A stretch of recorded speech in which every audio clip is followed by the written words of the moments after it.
And a new program is launching in Prince George's County to provide free speech therapy for young children using interactive, play-based sessions to help toddlers develop essential communication skills.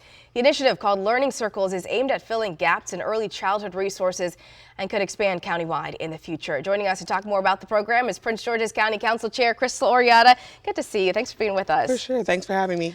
Really important initiative here. Talk about the inspiration behind Learning Circles. I know this is personal for you. Yeah.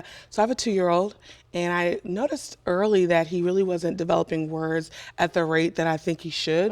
And then I started navigating the system, looking for resources, and I realized there was a real gap. Luckily for me, we had insurance. We had the ability to get him sessions, but a lot of parents don't. Yeah. And so that's where Learning Circles came from, giving the resources to the families as early as possible. Yeah. And talk about who is eligible for this program and how they're able to get access to these resources. Yeah, so we're focused on ages 1 to 4. Okay. And if you live in District 7, you have priority, but obviously we want to help kids across the county. And then you just apply to the waiting list. And so our goal is to run 8-week courses, small classes, 8 to 10 kids, 3 courses at a time, and our ability is to serve 180 kids. Yeah. I mean, as a parent, you've seen this firsthand. How important is it to have access to these resources? How important is early intervention when it comes to situations like this? It's a game changer. Every study shows intervention between ages 1 to 3 is crucial for our families. And we see a lot of people don't get their child diagnosed till later, maybe 6, 4 years old, and they're not even eligible for a lot of the programs that are free. And so it's crucial. I've seen it in my son. He was not pointing, he was not verbal at all, and now he's pointing, he knows his colors, and he's starting to say words. And so I haven't heard mommy yet, but I know it's coming, and it's because of these resources. And that is huge. What do you hope the impact will be short-term, long-term for residents in Prince George's County? My goal is that this can be countywide.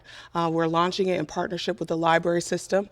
And so how can we find libraries, community centers, places where community already go to host these types of activities, having people that are trained to do this, integrating it in play therapy. And our goal is also to train other providers so that they can offer these services. What does this mean to you personally? This is really two worlds colliding. You work as a parent, which you know is the number one most important job, and your work as a council member to put these two together and offer some really important services. What does that mean to you? It just reminds me representation matters. I was the first person to serve on the council and be pregnant at the same time. And it shows up in my policy, Black maternal health, focusing on children. And so it just allows me to say the things I see in real life, I can actually change for people. And I love to do that. I love that.